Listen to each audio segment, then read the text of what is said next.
deebitee cubbuun hojjetiin jedheen ani waaqa Abrahaam waaqa Yisaaq waaqa Yaaqoob jedheetti mul'ate. Isin seera jalan jirtan namni dadhabe akka jabaatu waamicha Waaqayyooti. Namni du'ee du'a garas jireenyi jira isa jedhuttis hin amanani.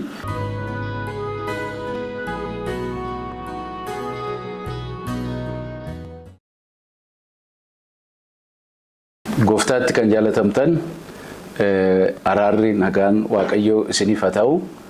Yeroo darbee mata duree barachuu jalqabnee ilaalaa turree nagaa walitti dhaabnee har'ammoo nagaadhaan deebineerra isinis baga nagaan turtanii mata dureen keenya darbee barsiisa sobaa qolachuu mata duree guddaa jedhu jalatti bara kana barsiifni sobaa jiru barsiisa seerri Waaqayyoo hin jiru raawwatee kakuu haaraa keessaa ayyaanumaan jiraannaa seerri hin jiru barsiisa jedhu lafa keenya irra guutee isa jiru seerri Waaqayyoo hafeera diigameera kakuu haaraa keessaa gooftaa Yesuus maal jedhee bartoonni isaa maal jedhanii isa jedhu ilaalaa jirra. Waan nuti cimsinee kaafne gooftaan gaaffii ka'e hundumaaf utuu kakuun haaraan hin barreeffamin dubbii Waaqayyoo macaafota 39 kan macaafota seera Musee 5 macaafa raajotaa macaafa faarfannaa keessaa akka inni cimsee barsiisaa ture ilaaluu jalqabne. Yesuus gaaffii ka'e hundumaaf deebii kan inni kenne macaafa kanarraati dubbii Waaqayyooti bara lafa kanarratti barsiisaa turetti jechuudha. Gooftaa Yesuus gaaffii baay'eetu ka'eef waa'ee gaa'ilaa qofa utuu hin ta'in waa'een du'aa ka'uu gooftaa Yesuus karaa saaduqootaa gaafatamee ture. Kitaaba qulqulluurraa akka yaadattan gaaffii kana gooftaan kitaabarraa deebiseef eessaa macaafa seera ba'uu keessaa deebiseef. Warri saaduqootaa kun raajotatti namanan hafuurri Waaqayyoo hin dubbata isa jedhu namananii namni du'ee du'a garas jireenyi jira isa jedhuttis hin amananii. Amantii Yihuudii keessa ta'anii qaama kana namannedha. Jarreen kun gooftaa Yesuusiin qoruudhaa fi barsiisa kana irratti waan hin fakkaanne yaada tokko kaasanii turan kitaaba qulqulluu wangeelota keessaa. Innis maali eega du'aa ka'uun jiraatee dubartiin tokko hin heerumtee namichi fuudhetu dhalan argatiin du'ee akka seera Museetti obboleessi itti aanu fuudhee mucaa isa du'e sanaan waamamuu danda'u akka dhalatu kana ajajeera waan ta'eef isheen inni lammaffaan fuudhee inni sin du'eetu dhalan argatiin sadaffaa fuudhee akka kanatti torbatti heerumte obbolaa torbatti saddeettaffaatti isheen duute.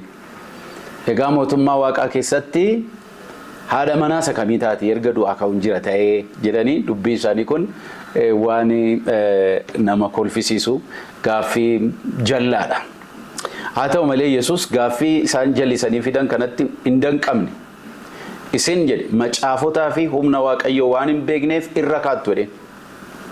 Deebii isaaniitiif eessa geesse seera ba'uu gaafa Waaqayyoo Museetti mul'ate seera ba'uu boqonnaa 3tti geesse.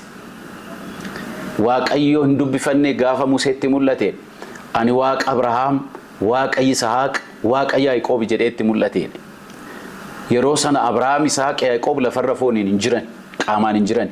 Stiil Waaqayyoo garuu isaanitti of waame. Maaliif itti of waame?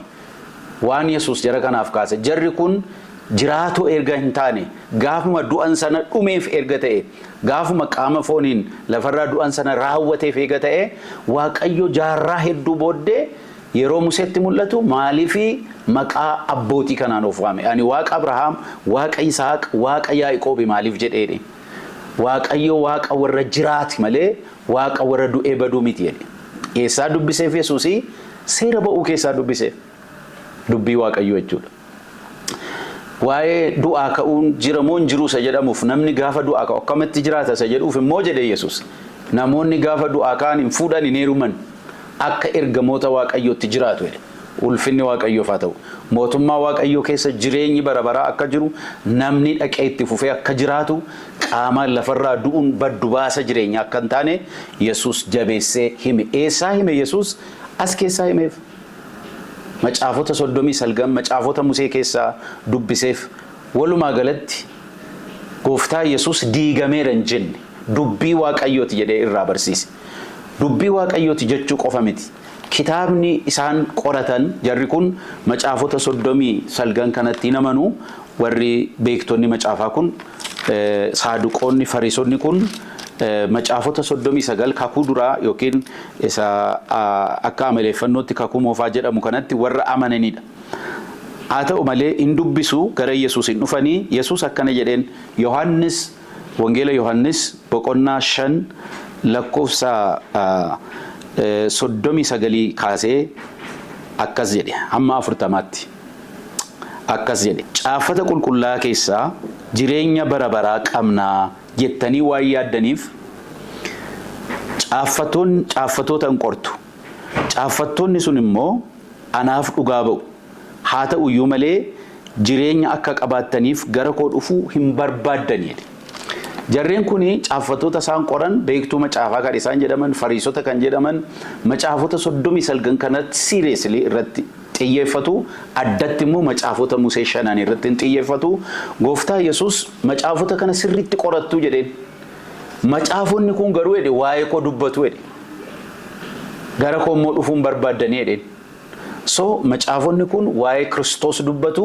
macaafa Yesuusii macaafa seera Musees ta'ee macaafota raajotaas ta'ee waa'ee Kiristoos warri dubbatan dubbii Waaqayyooti jechuudha gooftaa Yesuus achirraati jarreen kana barsiise caaffattoonni yookiin barreessitoonni kakuu haaraa seerri Waaqayyoo kakuu haaraatiif hin hojjetu hin jenne yeroo darbe Roomaa boqonnaa 3 lakkoofsa 31 sinni dubbisuu koo hin yaadattu kana malees kan biraa ergamtoonni gooftaa warri kakuu haaraa kana nuuf barreessan hafuura qulqulluun geggeeffamanii gooftaarraa fudhatanii nuuf barreessan abboommii Waaqayyoo bara hundumaa akka hojjetu argisiisan kana itti dhiyaannee ilaaluun keenya gaarii ta'a fakkeenyaaf iddoo lamaan tokko wal bukkee qabne akka ilaallu nan fedha inni tokkoffaan Efesoon boqonnaa 6 lakkoofsa 1 hamma 3tti ergaa Phaawulos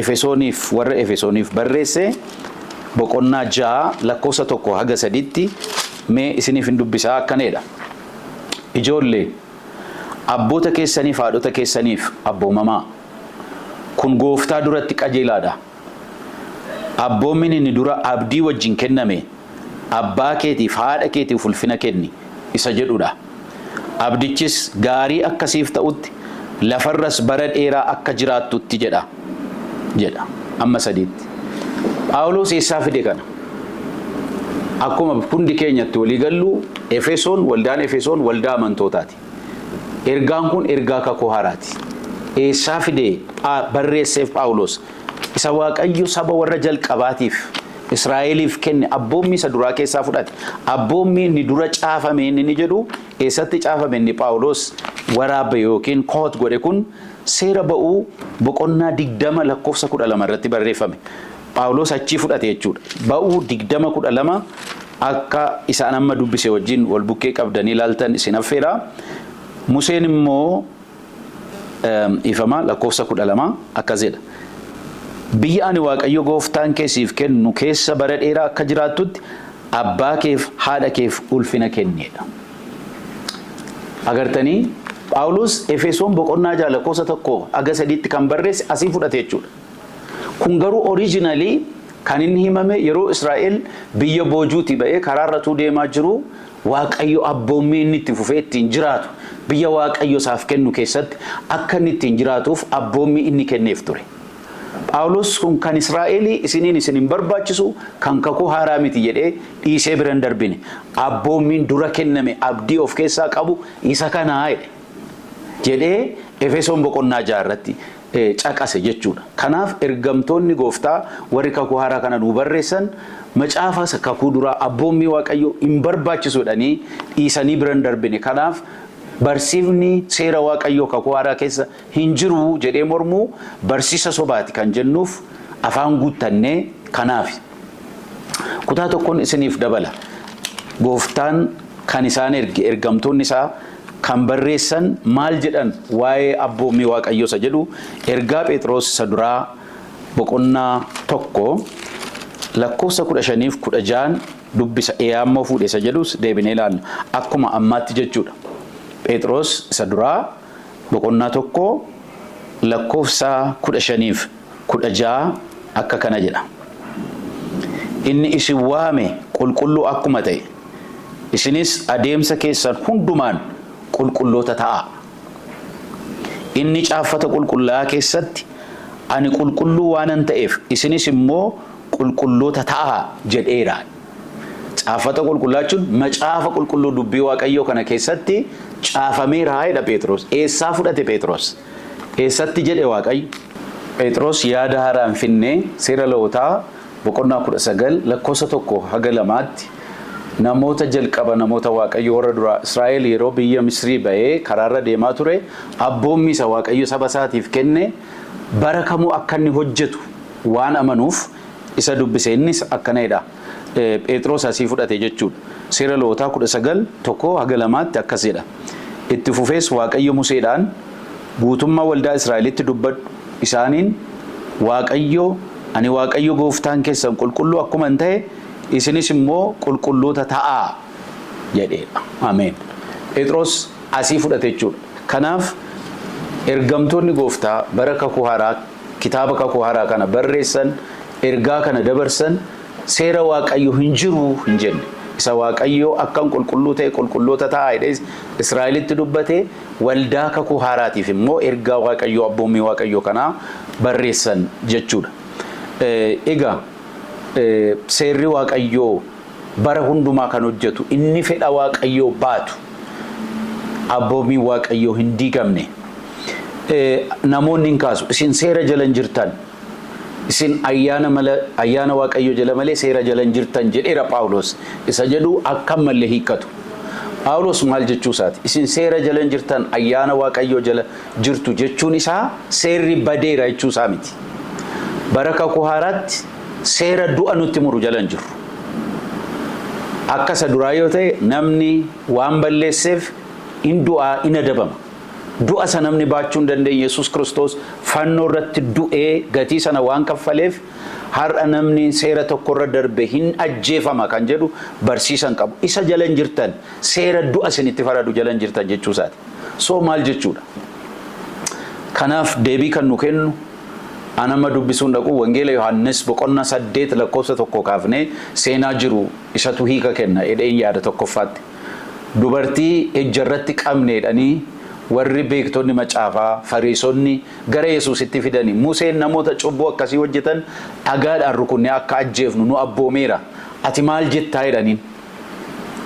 Kutaa macaafaa dubbisaniif Yesuus isin keessaa namni cubbuu godhee hin beekne dhagaatti darbatu jedhe. Gadi jedhee barreesse. Isaan hundi isaanii cubbuun isaanii waan isaanitti yaadatamee sammuun isaanii isaan ceephaa'eef hundi isaanii tokko tokkoon luqaanii achi badan kophaa ishee hafte. Yesuus yeroo ol jedhu ishee qofaatu jira. Meerre warri siimatan jennaan hin jiraniitti. Anis sittiin faradu. Deebitee cubbuun hojjetiin jedheen. So ayyaana Waaqayyootiin warri fayyina seera Waaqayyoo jala hin jirru jechuu otoo hin ta'in seerri du'a nutti muru hin jiru. Har'a namni kufe akka ka'u, namni dadhabe akka jabaatu waamicha Waaqayyooti. Kiristoos cubbamootaaf waan du'eef cubbamaan takkaa kufe dhagaadhaan rukutamee haa du'u akkasitti haa du'u seera jedhu jala hin jiru jechuudha. Fedha Waaqayyoo kan baatu abboommii Waaqayyoo garuu hin jiru jechuu miti firoota koo. Egaa waan sagalee Waaqayyoo jedhu dalga hubachuurraa kan ka'e dubbii Waaqayyoo akkam malee hiikuun barsiisa sobaatti nama geessa. Barsiisa sobaatti nama geessa. Phaawulosuma kanatu seera diigame jechuudha. Waawu jedha Roomee 3:31 iddoo dubbifne sana jechuudha. Phaawulos falmiinsaa inni guddaan seerri abboommii Waaqayyoo utuu hin ta'in isa Yihuudoonni ittiin of jajan waa'ee dhaqna qabaa, waa'ee seera sanbataa, waa'ee nyaata filatanii nyaachuuti. Inni kun akkamitti ilaalama? Waa'ee isa kamii dubbate Phaawulos? Yihuudoota wajjin yeroo walitti falmu isa kamiin kaase Phaawulos isa jedhu yeroo itti fufnu keessatti ilaalla. Sababiin isaa barsiifni sobaa kun ciminaan ergaa gara warra Roomaaf Galaatiyaa irratti hundaa'uudhaan seerri Waaqayyoo diigameera jedhee mormaa. Har'aaf nugaa Waaqayyoo isin haa eebbisu. Yeroo itti fufutti wal arginaa. Nagaadhaan turaa.